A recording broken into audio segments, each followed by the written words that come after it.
नमो हरिहन्ताणं नमो सिद्धाणं नमो आयर्याणं नमो उवज्झायाणं नमो लोये सव्वसाहुणम्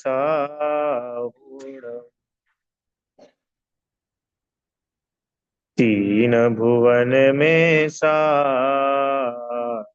वीतराग विज्ञानता शिव स्वरूप शिव का नमः त्रियोग समारिके। पंडित दौलत राम जी द्वारा रचित यह छह ढाला ग्रंथ है। और इसकी तीसरी ढाल में हम लोग जो है सम्यक दर्शन के 8 अंग, ये स्वरूप, ये विषय अपना चल रहा है। कल प्रारंभ किया था। एक बार अपन छंद पढ़ते हैं, फिर चर्चा आगे बढ़ाते हैं, ठीक है। ये तो हो गया था 12 नंबर का छंद। दिख रहा है, वैसे यहाँ भी दिखेगा सामने आपको। छंद नंबर 12। जिन वच में शंका न धार वृष भव सुख वांछा भाने मुनि तन मलिनन देख घिनावे तत्व कुतत्व पिछाने निज गुण अरु पर औण ढाके वा निज धर्म बढ़ावे कामादिक कर वृष तै चिगते निज पर को सुदृढ़ावे।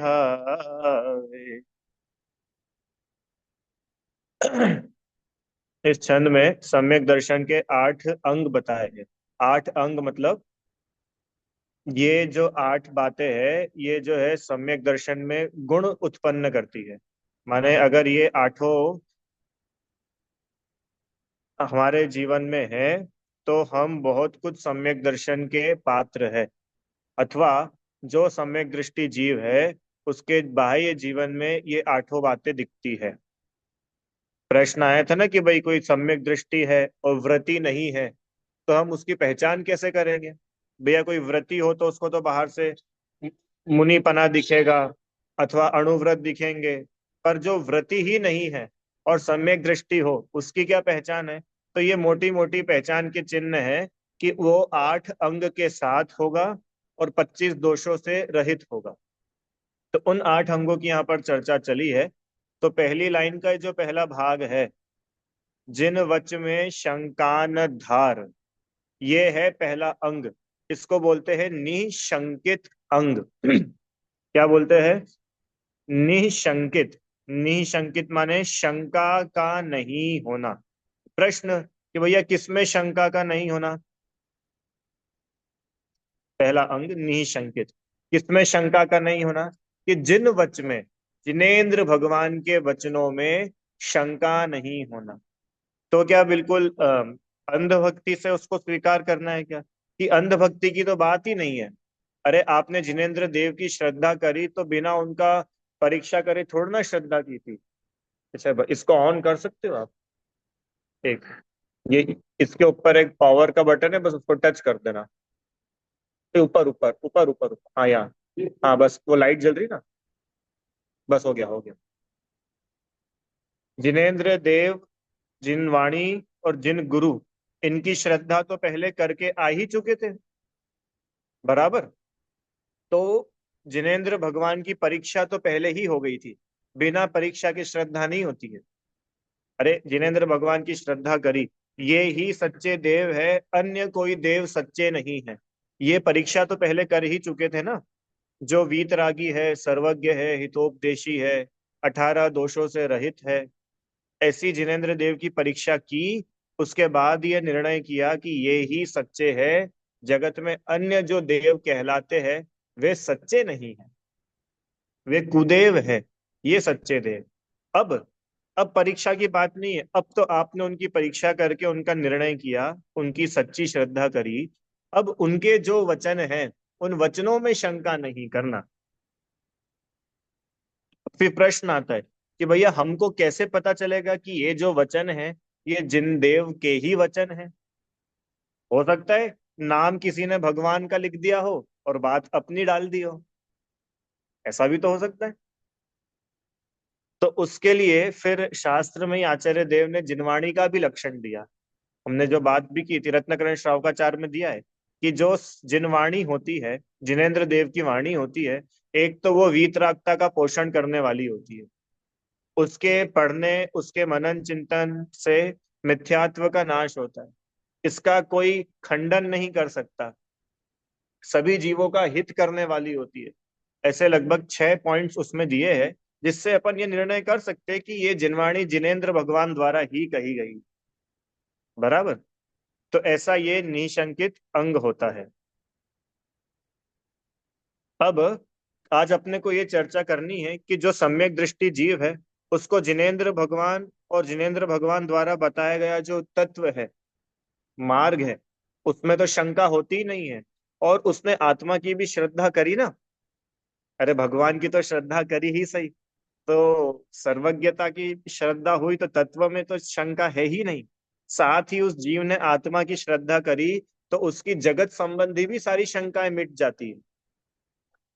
सात भयों से वह जीव मुक्त हो जाता है। सात भयों से रहित होना, इसका नाम निशंकित पना है। अब कोई शंका ही नहीं रही। भी क्या होते हैं सात भय? आज अपन थोड़ा इन सात भय के बारे में रत्नकरण श्रावकाचार्य जी में से पढ़ेंगे। ठीक है। मूल जो श्लोक है, श्लोक नंबर 11, रत्नाकरण श्रावकाचार्य जी, वो अपन एक बार उसका अर्थ पढ़ते हैं, जिसमें निशंकित गुण का स्वरूप बताया है। और फिर आगे सात भय पढ़ेंगे। देखिए क्या लिखा है यहाँ। तत्वभूत आप्त आगम और गुरु का जो लक्षण बताया है वह ही सत्यार्थ स्वरूप है। ईदृशम चैव, अर्थात इसी प्रकार है, अन्य प्रकार का नहीं है। ऐसा तलवार की धार के पानी की तरह सन्मार्ग में संशय रहित अकंप रुचि अर्थात श्रद्धान होना, वह निशंकित नाम का गुण है। बात यही है कि जो जिनेन्द्र भगवान द्वारा बताया गया तत्व है, वीतरागी मार्ग है, देव शास्त्र गुरु का जो लक्षण बताया है वह वही है, कुछ अन्य नहीं है, ना अन्य प्रकार का है। इस प्रकार का बिल्कुल अकंप श्रद्धान होना, उसको बोलते हैं निशंकित अंग, किसी प्रकार की कोई शंका का नहीं होना। ठीक है। देव शास्त्र गुरु आदि के बारे में तो अपन पढ़ ही चुके थे। अब अपने को सात भय के बारे में पढ़ना है। देखिए क्या लिखा है। सप्त भयों के नाम व स्वरूप कहते हैं। पहला, इस लोक का भय। अपने परिग्रह, कुटुंब, आज मिल गया। ये देखो यहाँ लिखा है, अपने परिग्रह, कुटुंब, आजीविका आदि के बिगड़ जाने का भय, वह इस लोक का भय कहलाता है। भैया मैंने इतनी सारी चीजें इकट्ठी करके रखी है, कहीं कुछ हो नहीं जाए। मैंने इतनी कठिनाई से पैसे जोड़े हैं, मकान बनाया है, इनको कुछ हो नहीं जाए, मेरे घर वालों को, पत्नी को, बच्चों को, माता पिता को, इनको कुछ हो ना जाए। ऐसा जो इस लाइफ से रिलेटेड अपनी जो सारे संयोग है, चाहे वो मकान दुकान हो, रुपया पैसा हो, कि रिश्तेदार घर वाले हो, उनके रिलेटेड जो कुछ भी भय बना रहता है, कहीं हमारा बच्चा बिगड़ ना जाए। अरे ये भय रहता है कि नहीं रहता है? सम्यक दृष्टि को ऐसा भय नहीं रहता है। मतलब सम्यक दृष्टि अपने बच्चों को बिगड़ने के लिए छोड़ देता है? अरे सम्यक दृष्टि को श्रद्धा पूरी रहती है कि बच्चे के भाग्य में जैसा होगा वैसा ही होगा। ऐसी श्रद्धा रहती तो क्या फिर वो अपने बच्चों को संस्कार नहीं देता है कि जितना राग रहता है उतना संस्कार देता है? फिर भी बच्चा तो वही ग्रहण करता है जो उसको ग्रहण करना होता है। आप देखिए, एक ही माता पिता संस्कार देने वाले हैं, फिर भी एक पुत्र बहुत आगे निकल जाता है और एक बहुत पीछे रह जाता है। क्या होगा बच्चों का? नौकरी का क्या होगा? पढ़ाई का क्या होगा? अब भैया पढ़ाई तो कर रहे, जॉब लगेगी कि नहीं लगेगी हमको तो बड़ा डर लगता है। हम्म। शादी कर तो लिए, शादी टिकेगी कि नहीं टिकेगी बड़ा डर लगता है। ये सब है इस लोक संबंधी भय। माने वर्तमान जीवन से संबंधित जितने भी अपने को आशंकाएं शंकाएं बनी रहती है, न जाने क्या हो जाएगा, हम तो पूरे समय भयभीत रहते हैं। वहां देखो तो वहां ऐसा हो रहा है, यहाँ देखो तो यहाँ ऐसा हो रहा है, ये बीमारी वो बीमारी ये बीमारी, भगवान क्या होगा। इसको बोलते हैं इह लोक भय। इह मतलब इस लोक संबंधी भय। अब जो सम्यक दृष्टि जीव है वो पूर्ण रूप से निशंक है। निशंक माने उसने एक बार तत्व समझ लिया ना, उसको जिनेंद्र देव पर श्रद्धा है ना, अब उसको ऐसी कोई शंका नहीं है कि अब आगे क्या होगा। अरे क्या होगा, जैसा भगवान ने देखा है वैसा होगा, योग्य होगा, अयोग्य कुछ नहीं होगा। समझ में आया? भगवान ने जैसा देखा है वैसा होगा, ना उससे कुछ कम होगा ना उससे कुछ ज्यादा होगा। अब जिस जीव को ऐसी श्रद्धा है, अब उसको काहे की शंका रहेगी, हाय मेरे भविष्य का क्या होगा, हाय मेरे भविष्य की। माने मिथ्या भविष्य के पीछे, भविष्य में मैं सुखी रहूं, उस चिंता के पीछे वर्तमान का आनंद खोते हैं। अरे वो भविष्य तो बाद में ही आएगा ना। अच्छा भूतकाल तो अभी चला गया, उसमें तो अपन कुछ बदल नहीं सकते। भविष्य तो अभी आया ही नहीं है। तो भाई जो वर्तमान में अपन है उसी को सुखरूप बनाओ ना। अगर हमारा वर्तमान सुखरूप होगा तो भविष्य तो ऑटोमेटिक सुखरूप ही होगा। और वर्तमान में अगर हम दुखी रहेंगे, संक्लेश करेंगे, कषाय करेंगे, तो भविष्य में भी अपने को क्या मिलेगा, ये इसका फल मिलेगा। हाँ, इसलिए इस लोक संबंधी भय ये सभी संसारी जीवों को होता है। पर धन्य है वे जीव जो इस भय से रहित है, उनको अब कोई शंका ही नहीं रही। हम्म। क्या होगा, क्या होगा। अब देखो भाई, हमने कितनी होती है, अब क्या क्या गिनाऊं मैं आपको। अब हमने इतनी सारी तैयारी तो कर ली है, पता नहीं मेहमान आएंगे कि नहीं आएंगे। अब हमने इतना सब करा है, पता नहीं इनको पसंद आएगा कि नहीं आएगा। रहता है कि नहीं रहता है। अब वो जिस जीव को ये पक्का श्रद्धान हो गया कि भाई जितना तुम्हारी कषाय होगी तुम वैसे ही परिणमित होगे, मैं नहीं परिणम आ सकता। अब जिस जीव को ये श्रद्धा हो गई, अब उसको इस लोक का कोई भय ही नहीं है। कोई भय। क्या गजब है, एक एक चीज बड़ी जोरदार है। इहलोक भय दूसरे नंबर पे देखिए। परलोक भय। परलोक भय मतलब अगले जन्म में क्या होगा। मरेंगे ये तो पक्की बात है, मर करके कहाँ चला जाऊंगा, ये सब छूट जाएंगे। न जाने अगले भाव में ये सब चीजें मुझे मिलेगी भी कि नहीं मिलेगी। यहाँ मैंने इतना इकट्ठा करा है, सब अपनी मेहनत से सब बनाया, सब कुछ छूट जाएगा, वहां पर मिलेगा कि नहीं मिलेगा। ऐसे मरण के बाद परलोक जाकर पता नहीं किस गति में चला जाऊंगा, ये डर सताया करता है। रहता है ना, पता नहीं कहाँ चले जाएंगे, किस गति में चले जाएंगे। हे भगवान नरक नहीं जाना, हे भगवान नरक नहीं जाना। अरे तो नरक के नाम पे डरने के लिए थोड़ी नरक पढ़ाई थी। पहली ढाल पढ़ाई थी, उसमें नरक के भी दुख बताए थे, तिर्यंच के भी दुख बताए थे। तो वो नरक और तिर्यंच से डर करके दुखी होने के लिए थोड़ी ना बताए थे कि चलो बेटा तुमको नरक और तिर्यंच बता दिया, अब तुम डर गए, अब तुम रो, तुम दुखी हो। अरे जिनवाणी रुलाती नहीं है, जिनवाणी तो हमको प्रसन्न करती है। नरक तिर्यंच के भय बताए, दुख बताए, तो वो डरने के लिए नहीं, सावधान होने के लिए बताए कि देखो तुम अपना आत्मकल्याण नहीं करोगे तो ऐसी दशा होगी। समझ में आया? मरण करके परलोक में जाकर नहीं मालूम किस गति किस क्षेत्र में चला जाऊंगा, इस प्रकार का भय होना वह परलोक भय कहलाता है। परलोक अगले भाव में न जाने क्या हो। अब जो सम्यक दृष्टि जीव है, सम्यक दृष्टि बोले अथवा ज्ञानी बोले, उसको ऐसा भय नहीं है। उसको ये भय नहीं है कि अगले जन्म में है भगवान पता नहीं क्या होगा। क्यों नहीं है। जो ज्ञानी जीव है उसको ये सारे भय क्यों नहीं है, उसको अगले जन्म की चिंता क्यों नहीं है। कि उसने सच्ची श्रद्धा करी है। क्या श्रद्धा करी है कि अरे जो अगले जन्म में होना है वो भी होगा। मैं अभी चिंता करके उसको यहाँ से बैठे बैठे बदल थोड़ी ना सकता हूँ। एक कहानी सुनाते हैं आपको। अ, एक जगह भगवान का समोशरण लगा हुआ था। तो एक व्यक्ति था, वो भगवान की वाणी सुनने के लिए, उपदेश सुनने के लिए समोह शरण में जा रहा था। रास्ते में उसे एक मुनिराज एक वृक्ष के नीचे ध्यान करते हुए मिले।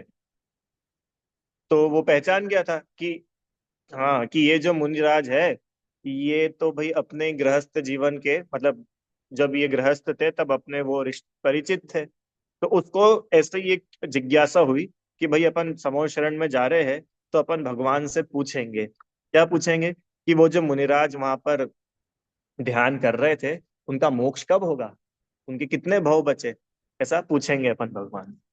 ठीक है भैया। अब वो समूह शरण में गए, उन्होंने भगवान से पूछ लिया, हे प्रभु, वे मुनिराज वहां वृक्ष के नीचे विराजमान हैं, तो उनके कब होगा निर्वाण, वे तो कितनी तपस्या करते हैं। तो जिनेन्द्र देव की वाणी में आया कि वे मुनि जिस भी वृक्ष के नीचे है, उस वृक्ष में जितने पत्ते हैं, उतने भव उनके अभी बचे हैं। क्या आया? कि वे मुनिराज जिस वृक्ष के नीचे विराजमान है, उस वृक्ष में जितने पत्ते हैं, उतने भव इनके बचे, फिर उसके बाद इनका मोक्ष हो जाए। अच्छा, वो तो बड़ा टेंशन में आ गया। क्यों? क्योंकि वे मुनिराज इमली के पेड़ के नीचे बैठे हुए थे। अब इमली का पेड़ देखा है आप लोगों ने? कितने सारे पत्ते होते हैं उसमें। हे भगवान! तो ये समूह शरण से यहाँ पर आए, इतने में मुनिराज का भी ध्यान टूटा। वो बोले कि महाराज जी, हम समूह शरण में गए थे और आपके बारे में पूछ करके आ रहे हैं। बोले अच्छा, क्या पूछा तुमने? बोले हमने भगवान से पूछा था कि अभी आपके और कितने भव बचे हैं, हम तो चाहते कि आप जल्दी से मोक्ष चले जाओ। बोले अच्छा, क्या बताया भगवान ने? कि भगवान ने बोला कि ये जिस पेड़ पे जितनी पत्तियां है ना, तभी इतने भव आपके बचे। तो ये सुनते थे वो व्यक्ति तो बड़ा दुखी हो गया था कि हे भगवान, इतने सारे भव बचे हैं। और वो मुनिराज क्या बोलते, बस इतने से भव बचे, अभी हम मोक्ष चले जाएंगे। देखो, अब अगले भव के बारे में जान करके भी उनको चिंता नहीं हुई, क्या होगा, कहाँ जाएंगे, कितने भव बचे हैं, कोई चिंता नहीं। ये होता है ज्ञानी जीव का लक्षण। अरे मोक्ष चले जाएंगे ना, ये कोई कम अच्छी खबर है क्या? हम्म। चले जाए, क्या दिक्कत है? आपको पता है इतने सारे भव बचे, इसका मतलब क्या है? कि स्थावर बनना पड़ेगा, क्योंकि त्रस पर्याय तो थोड़े ही भवों के लिए मिलती है। माने वे मुनिराज मोक्ष जाने के पहले एक इंद्री बनने वाले हैं, फिर भी उनको चिंता नहीं हो रही है, फिर भी उनको कोई भय नहीं है। क्यों भय नहीं है? अरे, एक इंद्री भी बन जाएंगे तो आत्मा से घट करके कुछ और थोड़ी हो जाएंगे। कोई बात। ये है ज्ञानी जीव की श्रद्धा, उसको परलोक का भय नहीं। ठीक है। चलिए, तीसरे नंबर का भय देखो। तीसरे नंबर पर है मरण का भय। अरे ये तो सबको ही लगा रहता है, लगा रहता है कि नहीं लगा रहता है? हाय मैं मर ना जाऊं, हाय मैं मर ना जाऊं। क्यों नहीं मर जाऊं? मरते ही है। अरे आयु देह तो सबकी छूटती है ना। तीर्थंकर जैसे भी जीव क्यों ना हो, उनकी भी देह छूटती है। भय तीर्थंकर से बलि, इनकी नहीं चली, मौत नहीं टली, तो अब क्या करिए? अब क्या करें अंकल जी? तीर्थंकर जैसे महाबलवान जीव, उनकी भी नहीं चली, उनकी मौत भी नहीं टली। उनकी भी मौत हुई कि नहीं हुई? देह छूटी कि नहीं छूटी? अब क्या करें? जिस पंथ चले भगवंत वही आचरिए। भैया भगवान जिस रास्ते चले, अपन भी उस रास्ते पर चलो। मरण का भय देखो क्या लिखा है इसमें। मरण होने का बड़ा भय लगना, मेरा नाश हो जाएगा, अरे मैं मर जाऊंगा, नहीं मालूम मर कितना दुख होगा, बहुत पीड़ा होगी, मेरा अभाव हो जाएगा, मेरे बिना ये सब कैसे क्या चलेगा, मैंने जो इतना सब सेट किया है, 40 साल 50 साल मेहनत करके इतना बड़ा बिजनेस खड़ा किया है, मेरे बाद पता नहीं क्या होगा, कहीं मैं मर गया तो क्या होगा, मेरे बीवी बच्चों घर वालों का क्या होगा, इनका पालन पोषण कैसे होगा, ये सारा का सारा भय बना रहता है। इसको बोलते हैं मरण का भय। कहीं मैं मर ना जाऊं। मर जाऊं का मतलब क्या है? मरने का कोई दुख नहीं है। आपको पता है जो मृत्यु होती है ना, मौत, वो तो एक समय की होती है। अभी इस समय जीव में प्राण थे, अगले समय प्राण नहीं, हो गई मौत। तो मौत में कोई भय नहीं है। भय पता है काय का है? काय का भय? जैसे उदाहरण, उदाहरण हाँ, जैसे मान के चलिए आपके पास में एक फोन है, एक मोबाइल, और वो मोबाइल आपको अच्छा लगता है, और वो मोबाइल मैं आपसे छीन लूं, तो अब आपको दुख होगा कि नहीं होगा? होगा ना। ठीक है। अच्छा, अब मोबाइल तो मैंने आपसे छीन लिया। अब जिस मकान में आप रहते हो, वो मकान भी आपको अच्छा लगता है, वो मकान भी मैं आपसे छीन लूं, अब और दुख ज्यादा हुआ कि नहीं हुआ? और ज्यादा हुआ। हम्म। अब आपके पास में जितनी प्रॉपर्टी थी, सोना चांदी था, वो भी मैं धीरे धीरे करके सब हड़प लूं, सब छीन लूं आपसे। बताओ अब आपको और दुख होगा कि नहीं होगा? मतलब ग्रेजुअली अपना दुख बढ़ता ही जा रहा है ना, कि क्या यार अपने पास इतनी चीजें थी, एक एक करके तो सब अपने से हड़प रहे, सब अपने से छीन रहे। दुख। अब मृत्यु पता है किसको बोलते हैं? कि हमारे साथ जितने भी संयोग है, चाहे वो घर हो, चाहे रिश्तेदार हो, चाहे मम्मी पापा हो, चाहे बच्चे हो, चाहे बहू हो, पति हो, पत्नी हो, कपड़े हो, बर्तन हो, जितनी चीजें हमने बचपन से लेकर आज तक खून पसीना एक करके इकट्ठी करी, उनमें अपनापना किया, और वो सारी चीजें एक झटके में छूट जाएगी। क्रम से नहीं, क्रम से नहीं, एक झटके में छूटेगी। ये है मृत्यु का भय। सब छूट जाएगा। समझ में आया? तो ये तो होता है अज्ञानी को ऐसा भय। ज्ञानी जीवों को मृत्यु का भय नहीं होता। बोलो, मुनिराज साधना कर रहे हैं और श्यालिनी भक्षण कर रही है, पैर ही खा गई है। किसी को शेर ने खा लिया, किसी को सांप ने डस लिया, और वे मुनिराज, उनको डर नहीं है मृत्यु का। क्यों नहीं है डर? मुनिराज को भी भय नहीं है। अच्छा, अपन लोगों को अभी आगे आने वाला है ये 5वें नंबर का, अनरक्षा भय। अनरक्षा भय मतलब अपना कोई रक्षक नहीं है, ऐसा जानकर डरना। भैया ये तो बड़े बड़े लोग हैं, इनको तो सब रक्षा करने वाले आगे पीछे घूमते हैं, अपनी कौन रक्षा करेगा, अपने आगे पीछे कौन है? तो क्या करो, अपन एक डंडा साथ में लेके चलो। कुछ इससे ज्यादा ना हो तो डंडे से ही अपन अपनी रक्षा कर लेंगे। अब उन मुनि राजों को देखो, जंगल में एकाकी, और वहां सुरक्षा का कोई साधन नहीं। क्या है महाराज जी के पास सुरक्षा के लिए? अच्छा बताओ। बड़े बड़े राजा महाराजा, जिनके आगे पीछे हजारों लाखों सैनिक घूमते थे। कितनी टाइट सिक्योरिटी में रहते थे, महल, किला, और न जाने कितने कितने बॉडीगार्ड सब होते थे ना। और उन मुनिराज ने दिगंबरी दीक्षा ली, जंगल में चले गए। अब कितने सैनिक साथ में गए उनके? कितना तीर कमान साथ में लेकर के गए अपने साथ? तलवार, भाला, हाथी, कुछ? देखो सुरक्षा का नहीं कुछ भी वहां साधन, कोई साधन नहीं सुरक्षा का। फिर भी निर्भय रह कर करे शुद्धात्म आराधन। फिर भी निर्भय रहकर आत्मा की आराधना करते हैं।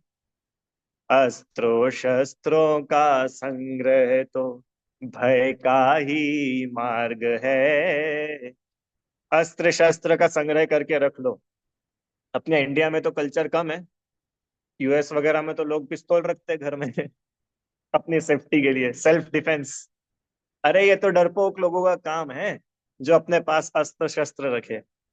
अब जिनको मरण का ही भय नहीं है, अब उनको क्या मृत्यु का भय, और क्या शरीर की रक्षा, और क्या? वे तो एकदम स्वाधीन रहते। इतनी जोरदार पंक्ति उसमें लिखी अपूर्व अवसर में। एकाकी विचरूंगा जब श्मशान में, गिरी पर होगा बाघ सिंह संयोग जब। क्या बोले? हे भगवान, वो अपूर्व अवसर कब आएगा कि मैं अकेला शमशान में विचरण करूंगा, जंगल में रहूंगा, और शेर आ जाएगा, बाघ आ जाएगा, जंगली जानवर आ जाएंगे, और वो मेरा भक्षण करेंगे। और मेरे को वो मेरे को दुश्मन नहीं लगेंगे, वो मेरे को मित्र के समान लगते हैं। क्यों मित्र के समान? आपने एक चीज सुनी होगी, अपने शत्रु का शत्रु अपना मित्र होता है। जैसे मैं हूं, है ये तीन लोग हैं, ये एक दो तीन, ये जो है ये इसका शत्रु है, और ये इसका शत्रु है। तो अल्टीमेटली ये दोनों मित्र हो गए ना, कि भाई अपन दोनों का शत्रु एक ही है, चलो दोनों मिलके उसको निपटाते हैं। शत्रु का शत्रु अपना मित्र होता है। ऐसे ही हम भी इस शरीर के शत्रु है, हम कौन से इसके मित्र है। और वो शेर जो इस शरीर को खाने आने वाला है, वो शेर भी इस शरीर का शत्रु है, तो शेर मेरा मित्र होगा। क्या चिंतन है, गजब। अब काय का भय, जहां शरीर ही में ही अपना पना नहीं है, तो अब क्या इस शरीर की रक्षा का भय, क्या इस शरीर के मरण का भय। अच्छा, मरण किसका होता है? शरीर का होता है, आत्मा का होता है? शरीर और आत्मा का जो मिला जुला अवस्था है, अलग हो जाती है, इसका नाम तो मरण है। आत्मा कहाँ मरता है? अब भय नहीं है। समझ में आया? अरे, ये इस जगत में ये होते हैं ना, सैनिक वगैरह होते हैं, जो सीमा पर सुरक्षा वगैरह करते हैं, ये लोग देशभक्ति के लिए, इनको मौत का कोई डर नहीं लगता। बिल्कुल ऐसे सीना तान कर चले जाते हैं सामने, कि कौन है, आओ हम देखते हैं। होता है कि नहीं होता है? वो देशभक्ति के लिए वो व्यक्ति इतना तैनात रहता है, इतना तैयार रहता है। और फिर बदले में उनको सरकार की तरफ से परमवीर चक्र, अशोक चक्र, ऐसे सम्मान भी मिलते हैं। हाँ, वो बात अलग है, पर मतलब बदले में उनको वो रिवॉर्ड मिलता है, पर वो व्यक्ति कितना तैयार है मौत के लिए। इस समय मौत आ जाएगी तो हम तैयार है देश के लिए। माने वो देश के लिए वो व्यक्ति इतना जाबाज हो सकता है, तो आत्मा के लिए ज्ञानी जीव क्यों तैयार नहीं रहते होंगे? प्रति समय तैयार रहते हैं। जंगल में जाने का कोई भय थोड़ी होता है मुनिराजों को, कोई भय नहीं होता। ठीक है। मरण का भय समझ में आया? रोग आदि का कष्ट आने पर भय होना, वह वेदना का भय। हे भगवान, कोई बीमारी ना हो जाए, हे भगवान बड़ी पीड़ा होगी, पूरा शरीर में कितनी दर्द होगा, छाले हो जाएंगे, हाँ, पस पड़ जाएगा, पैर सूज जाएगा, उल्टियां होंगी। कितनी पीड़ा होती शरीर में, कोई कम रोग है क्या? कितने रोग होते शरीर में। तो ज्ञानी जीव को कितनी ही वेदना हो, उसका भय नहीं होता, कोई भय नहीं। कितनी वेदना हो जाए, कितना ही शरीर टूट जाए, बीमारियां हो जाए, अपनी अभी की भाषा में देखो तो कितनी कितनी बीमारियां होती है, कितनी वेदना होती है। कैंसर हो गया, अब बताओ, कैंसर में कितनी पीड़ा होती है। और जो ज्ञानी जीव है, उसको उस वेदना का भय नहीं है। क्यों भय नहीं है? कि भाई वेदना होगी, कहाँ होगी, शरीर में कि आत्मा में? शरीर में। अरे वो बीमारी तो आत्मा को छूती नहीं है।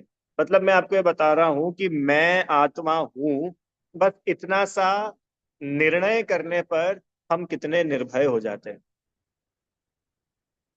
नहीं, समझ में आया? 5 नंबर अनरक्षा तो पढ़ ही लिया। छठा, अपनी वस्तु चोरी चले जाने का भय, अपने छिपने का स्थान दूसरे को पता लग जाने का भय। अगुप्ती भय, ये बड़ा खतरनाक है। घर घर में सबको बना रहता है ये वाला भय। क्यों? भाई हम सबके घर में एक जगह तो ऐसी होती है ना, जहां आप अपनी चीजें छुपा के रखते हो।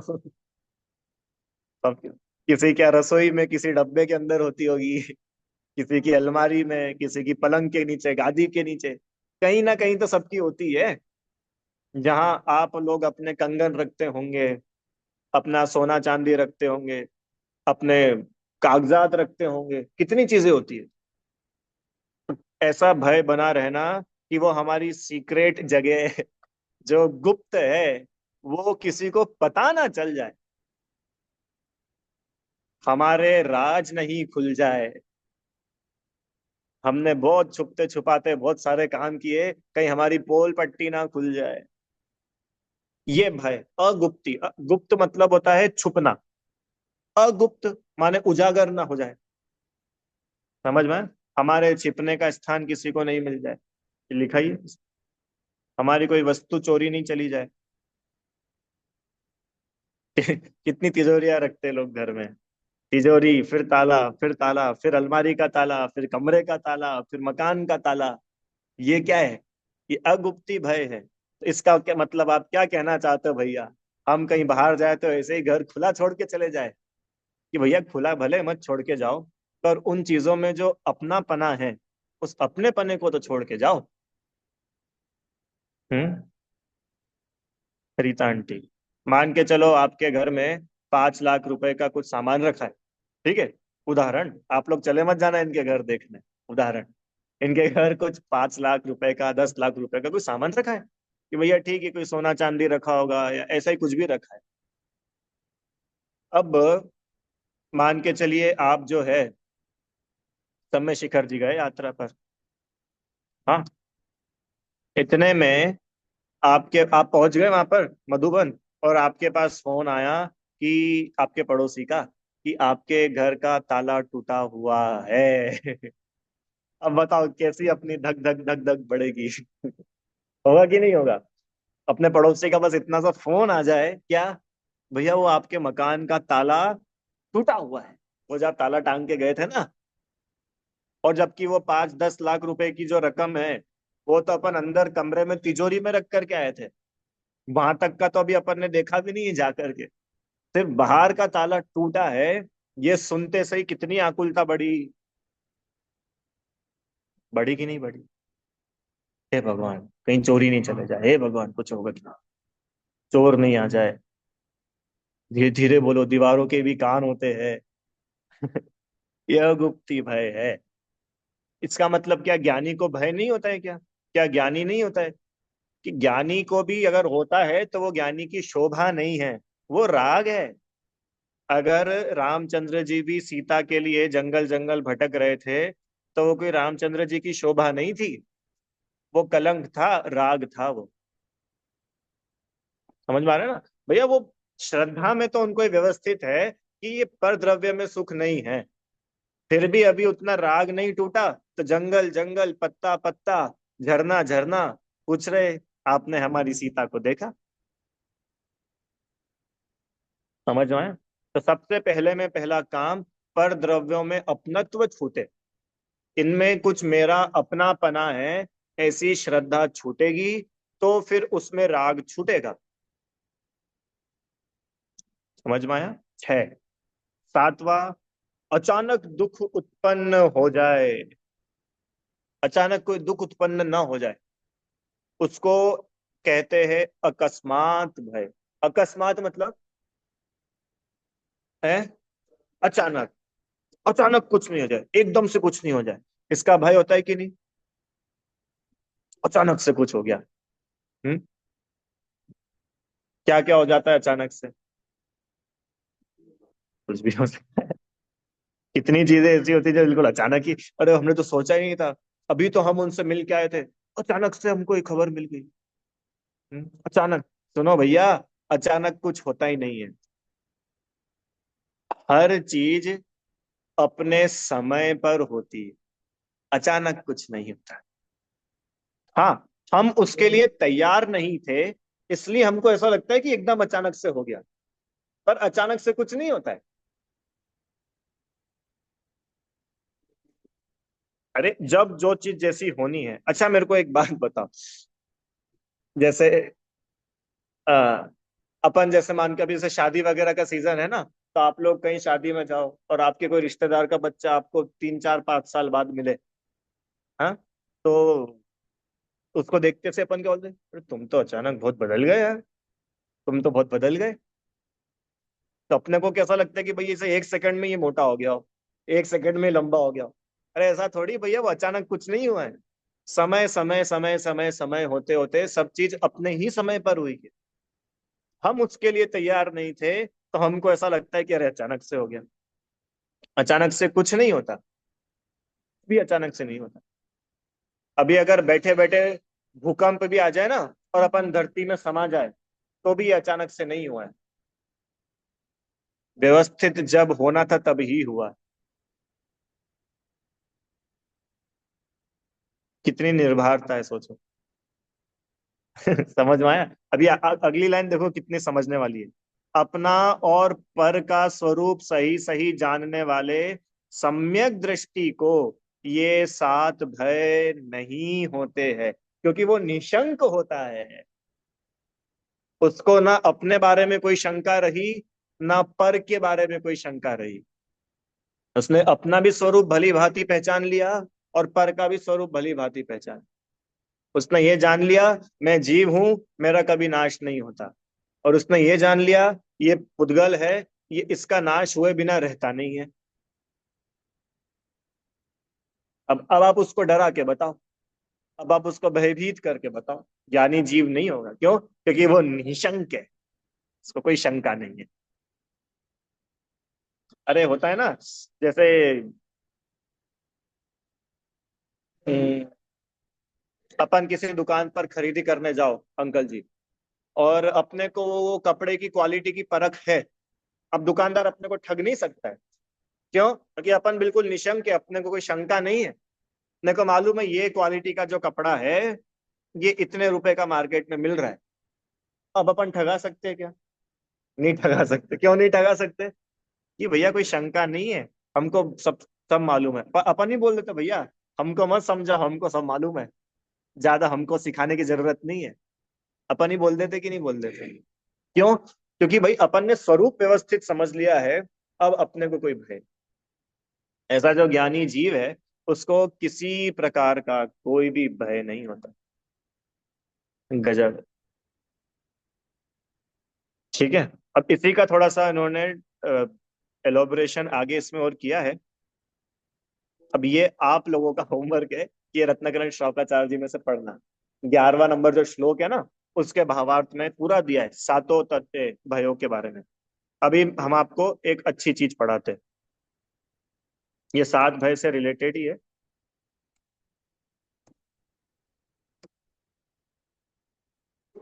स्क्रीन शेयर कर दो। ये सात भय से रिलेटेड ही है कि कैसे जो ज्ञानी जीव है वो कैसे निर्भय रहते हैं। मुनिराज है, बड़े बड़े उपसर्ग हो रहे हैं, और ऐसा क्या है कि उनको भय ही नहीं हो रहा, किसी प्रकार का कोई भय नहीं है। तो ऐसा सुंदर ये पाठ है, अपन पढ़ते हैं इसको। देखो समय तो है अपने पास में अभी, फिर आगे चलेंगे।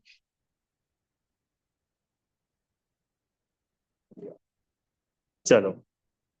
मैं सदा से रहा आत्मा, अब भी हूँ आत्मा ही रहूंगा, न बदलूंगा मैं। ये सबसे पहली बात। आप चाहते हो कि आपको कोई भय ना रहे, तो ये निर्णय सबसे पहले करो कि मैं हमेशा से आत्मा ही था, आज भी मैं आत्मा ही हूँ, और आगे भी मैं क्या रहूंगा? आत्मा ही रहूंगा। मैं कोई बदल थोड़ी जाऊंगा। अच्छा ऐसा है क्या कि भाई जीव बदल के पुद्गल हो जाएगा, जीव बदल के धर्म द्रव्य बन जाएगा? जीव थे, जीव है, जीव रहेंगे। क्या गजब बात है। अब देखो एक एक भय, सातों भय की बात आएगी। सबसे पहले इस लोक का भय। कोई निंदा करे या करे स्तुति, बाह्य वैभव बढ़े या सभी नष्ट हो, उनसे वृद्धि न हानि तनिक भी मेरी, इसलिए लोक भय व्यर्थ ही है मेरा। लोक भय से अहित निज का करता रहा, अब इसे तज चिदानंद ध्यान का है। क्या लिखा? कोई निंदा करे, अपने को क्या भय लगा रहता है? यही लगा रहता है कि भैया अपने का इंसल्ट नहीं हो जाए, या अपने को मन चाहा सम्मान मिलना चाहिए। यही तो पूरे समय लगा रहता है। कोई निंदा करे अथवा कोई स्तुति करे, है, या बाहर हमारा जितना वैभव है ये सारा वैभव बढ़ जाए, या सबका सब नष्ट हो जाए, हम बिल्कुल सड़क पे आ जाए। या तो हम बड़े बड़े महलों में रहने लग जाए, या भाई सब कुछ बिक जाए, घर मकान जायदाद दुकान सब बिक जाए, और हम बिल्कुल सड़क पे आ जाए, तो क्या होगा? कि भाई भले ही महलों में रह लो कि सड़क पर आ जाओ, ना महलों में रहने से आत्मा की कुछ वृद्धि होने वाली है, ना अपन सड़क पर आ जाएंगे तो आत्मा की कोई हानि नहीं होनी। अरे आप इसकी बात कर रहे हो, अपन अनंत काल निगोद में रहे, काल अनंत निगोद मझार, तो भी आत्मा पूरा आया ना निगोद से यहाँ तक, कि कुछ चीजें रह गई वहीं पे, पूरा आत्मा आया। और यही आत्मा पूरा का पूरा सिद्धिशिला में जाने वाला है। अब बताओ क्या कमे होगा और क्या बढ़ेगा। इसलिए लोक भय व्यर्थ है। इस लोक की चिंता करना ये टोटल व्यर्थ है। क्यों? कि चिंता करने जैसा कुछ है कहाँ। समझ में आया? पहला भय।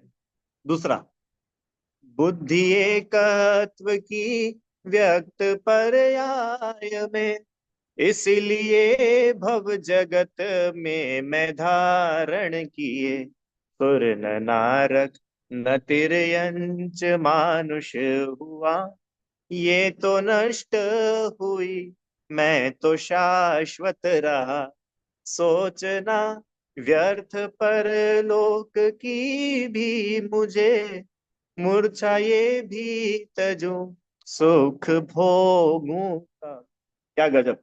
परलोक का भय, कहाँ चले जाएंगे, कहाँ ये देह छूट जाएगी। क्या बोल रहे हैं कि भैया इस पर्याय में एकत्व धारण किया ना, मनुष्य पर्याय मिली तो स्वयं को मनुष्य ही मानने लग गए। अभी चींटी की पर्याय मिल जाएगी, अपने को चींटी मानने लग जाएंगे। छिपकली की पर्याय मिल जाएगी, अपने को छिपकली मानने लग जाते। अनादि से और क्या चला आ रहा है? ग्रही अग्रहित मिथ्यात्व, यही तो है, यही चला। क्या बोल रहे कि इस शरीर में अपनापना मानते हैं, इसलिए नया नया शरीर मिलता है। इसमें अपनापना मानना छोड़ दो, अब नए शरीर मिलना बंद हो जाएंगे। हम स्वर्ग में तो गए पर देव नहीं बन गए, हम नरक में तो गए पर नारकी नहीं बन गए, हम मनुष्य पर्याय में तो आए पर कोई मनुष्य नहीं बन गए, हम तिर्यंश तो बने पर कहीं भी तिर्यंश नहीं बन गए। क्यों? क्योंकि स्वर्ग, देवपना, नरकपना, मनुष्यपना, तिर्यंश अवस्था, ये सब तो चली गई और मैं शाश्वत रहा। बताओ, इसके पिछले भाव में अपन लोग स्वर्ग में देव थे, इतना सुंदर अपन लोगों के पास शरीर था, महल थे, सब कुछ था। तो वो देव संबंधी सारी चीजें तो खत्म हो गई, पर क्या आत्मा खत्म हो गया? आत्मा खत्म हो गया? नहीं हुआ, आत्मा तो यहाँ पर आ गया। अच्छा, अब यहाँ से अपन आयु पूरी करके चले जाएंगे, टाटा बाय बाय बोल करके, तो क्या होगा? तो यहाँ इस भव संबंधी जो कुछ भी था, शरीर था, रिश्तेदार थे, पति पत्नी, घर मकान, ये सब जरूर खत्म हो जाएगा, ये सब जरूर नष्ट हो जाएगा, टूट जाएगा। आत्मा, अरे वो तो अपन खुद ही है, वो कहाँ चला जाएगा? अब बताओ परलोक का भय रहा कि नहीं रहा? कोई भय नहीं। क्या गजब है। तीसरा, आत्मा आदि व्याधि उपाधि रहित रागमय, वेदना भी सहज परिहरो। तीसरा पड़ा वेदना का भय। वेदना का भय माने बहुत वेदना होगी, वो बोल रहे भाई आत्मा में बीमारी नहीं होती, तुम क्या वेदना की बात कर रहे हो? अरे उस आत्मा को तो देखो, जिस आत्मा को बीमारी छूती भी नहीं है। भैया फ्रैक्चर हुआ, फ्रैक्चर कहाँ हुआ, आत्मा में कि हाथ में? आत्मा में। कैंसर हो गया, कहाँ का कैंसर हो गया? आत्मा का कैंसर होता है, कभी सुना है? अरे पेट का कैंसर होता है, दिमाग का कैंसर होता है, मुंह का कैंसर होता है, लिवर का होता है, जिसका भी होता है, आत्मा का कैंसर होता है। आत्मा में हार्ट अटैक आता है, कहीं सुना है ऐसा? भैया इनकी आत्मा को हार्ट अटैक आ गया है आज तो। क्यों? अरे आत्मा का हार्ट ही नहीं होता तो अटैक की क्या बात है? आत्मा का हार्ट कहाँ होता है? अब बताओ वेदना का भय खत्म हुआ कि नहीं हुआ? वो वेदना होगी, हम मना नहीं कर रहे कि क्योंकि वो तो जो कर्म का उदय है वो तो आएगा ही ना। इतना जरूर है कि आप दुखी नहीं होंगे, ये गारंटी ले रहे हैं आचार्य भगवान। क्यों अपन दुखी क्यों नहीं होंगे? तुम अपने को आत्मा देखोगे, काहे का दुख होगा? समझ में आया?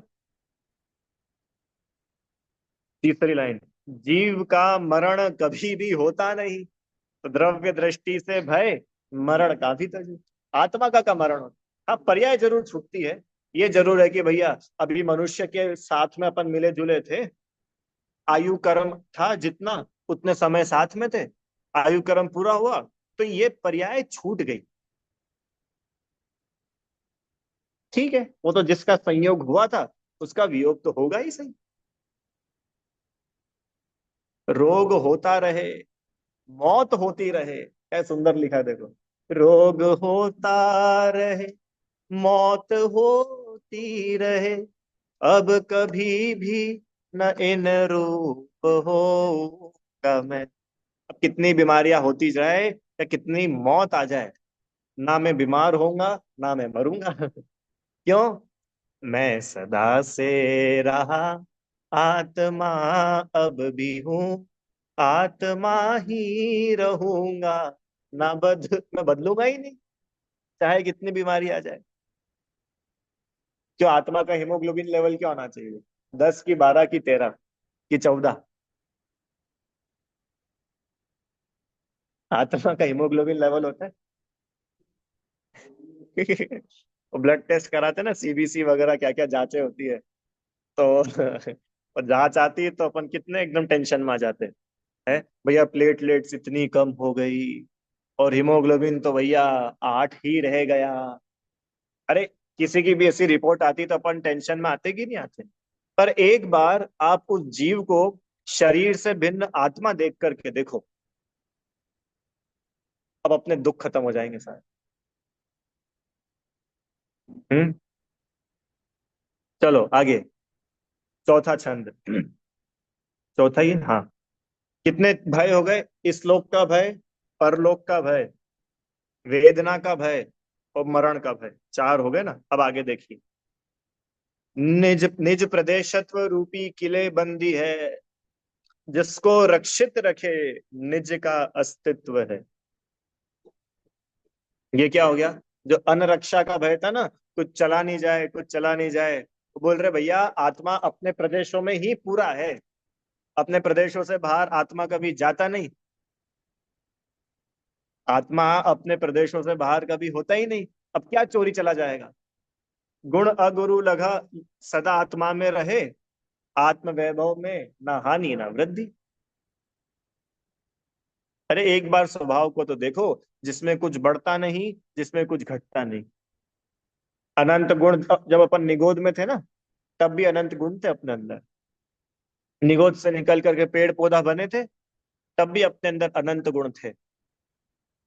चींटी बने, कौवा, कबूतर, मछली, नरक, देव, मनुष्य, तिर्यंच, अनंत गुण एज इट इज है।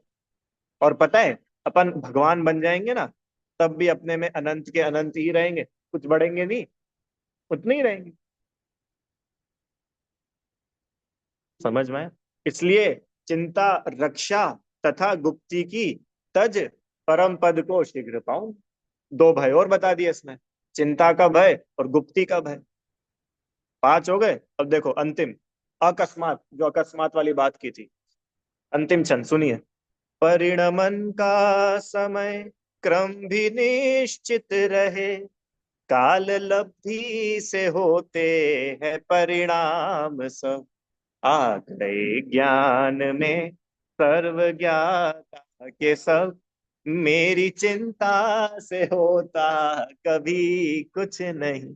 अपनी चिंता से कुछ होता है कभी? और अगर हो तो एक काम करो, अपन सारा काम बंद करो और चिंता करो। जैसे मानो अपने घर में 11 बजे मेहमान आने वाले हो, और 9 बजे तक कुछ भी तैयारी नहीं हुई हो, चिंता हो रही है। अब 2 ऑप्शन है, एक तो भैया रसोई में भिड़ो और काम करो, और दूसरा ऑप्शन है चिंता करो। है? ठीक, चलो चिंता करो, कुछ मत करो, अपन घर में सोफे पे बैठ जाओ हॉल में, और सब घर वाले मिलकर के चिंता करो। हे भगवान क्या होगा, हे भगवान न जाने क्या होगा, हे भगवान क्या होगा। क्या होगा चिंता करने से? अच्छा बताओ। कुछ होने वाला है? क्या होगा? और अच्छा अगर होता हो चिंता करने से, तो एक आध बार करके देख लो। एक बार चिंता भी करके देख लो, कुछ हो जाए चिंता करने से। अपनी चिंता से कभी कुछ नहीं होता है। भैया कुछ काम कर लो चिंता करने के बदले, तो कुछ हो जाएगा। चिंता ही करते रहोगे तो क्या होगा? है? परिणमन का समय क्रम निश्चित है। जो जब होना है, जो होना है सो निश्चित है, केवल ज्ञानी ने गाया है। सर्वज्ञ भगवान ने बताया ना कि जब जो होना है वो होगा। अब तुम काहे को चिंता करते हो, शांति से देखो। अकस्मात की चिंता से निर्मुक्त हूं, ले समाधि निज आत्मा को पाऊं। अभी जो अकस्मात की चिंता है ना, अचानक कुछ हो नहीं जाए, अचानक कुछ नहीं होने वाला। कुछ भी अचानक नहीं होगा। सब अपने समय पर व्यवस्थित होगा, ना एक सेकंड पहले, ना एक सेकंड बाद। इसके लिए इस चिंता से निर्मुक्त होकर समाधि ले लो। तो भैया समाधि लेने की बात मत करो अभी से, अभी तो हमारी बहुत उम्र बची है। अरे मरने की बात थोड़ी कर रहे, समाधि लेने की बात कर रहे।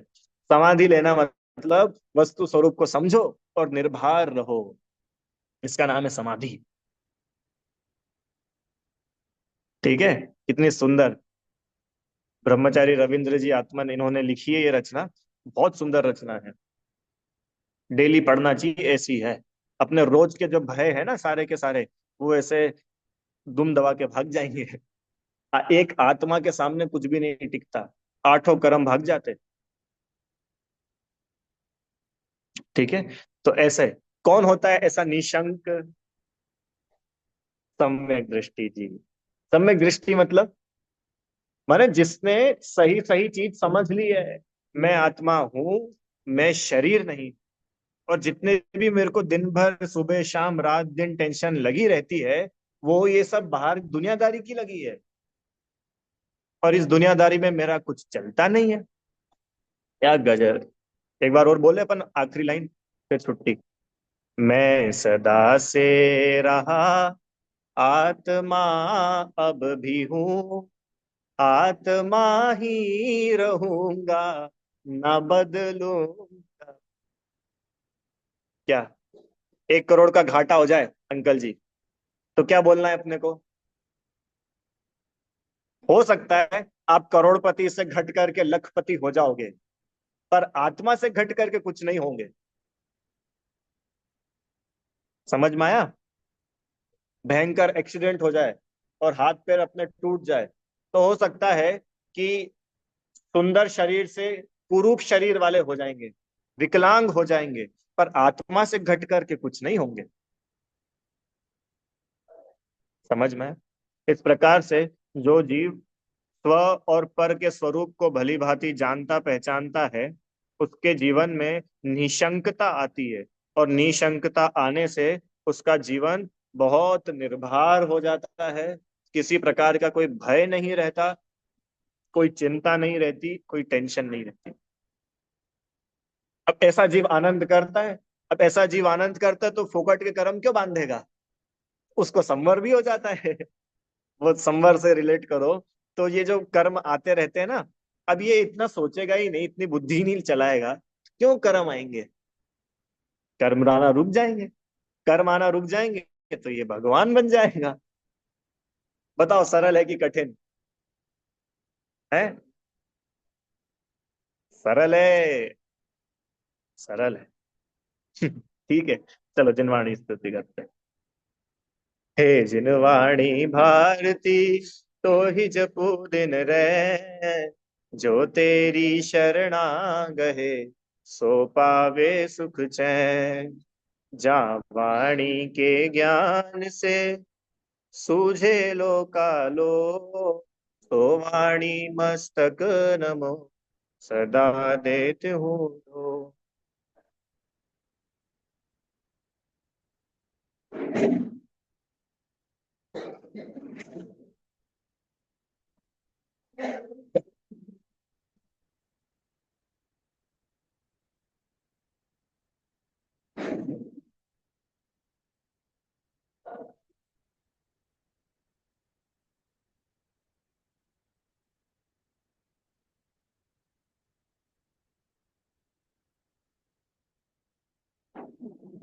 जय बोलिए द्वादशांग में जिनवाणी माता की। महाजैन धर्म की जय।